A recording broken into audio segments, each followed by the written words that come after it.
Certains d'entre vous, et plus particulièrement les enfants des années 90, connaissent cette boule en verre à l'intérieur de laquelle de petits éclairs violets suivaient le contact de nos doigts. Eh bien, ces éclairs, au même titre que la foudre ou les aurores boréales, c'est ce qu'on appelle du plasma. C'est le 4e état de la matière.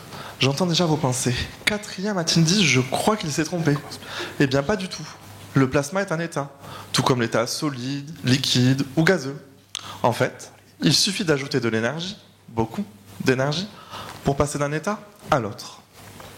Le plasma, c'est donc un gaz chargé en énergie. Et c'est la spécialité d'un de mes laboratoires ici à Toulouse.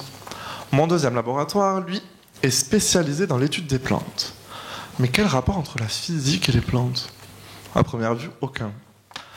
Ah si, ma thèse, qui porte sur l'étude des effets des plasmas froids sur la germination et le développement des plantes.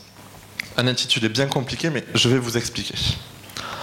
En faisant circuler de l'électricité dans l'air ambiant, je produis du plasma. On parle alors de plasma froid, puisqu'il ne dépasse pas la température du corps humain. En pratique, c'est un peu comme une petite flamme sous laquelle je pose mes graines. Non, désolé, je ne fournis pas le popcorn. Non. Par contre, je regarde mes plantes pousser. Ça peut prendre du temps.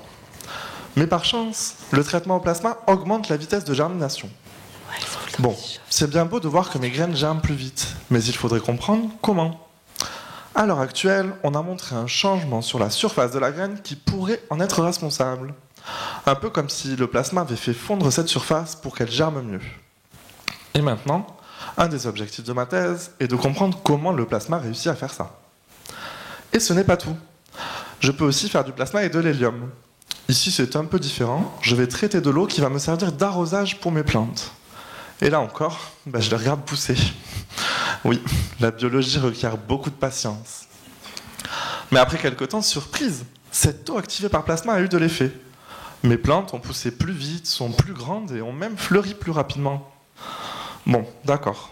Quand je décris mes résultats, j'ai l'impression que vous vous dites que je n'ai pas su choisir entre des études de biologie végétale et des études de physique. C'est pas faux. Mais il faut tout de même savoir que ces résultats sont très prometteurs.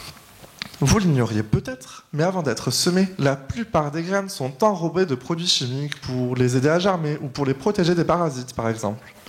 Et ces produits chimiques sont souvent nocifs pour l'environnement. Et dans le but d'une agriculture durable, le traitement au plasma pourrait être une alternative. Que dis-je? Une très bonne alternative. Et attention, surtout pour les plus jeunes, ce n'est pas parce que je dis que l'électricité est bénéfique à la croissance qu'il faut mettre les doigts dans les prises en rentrant chez vous. Merci.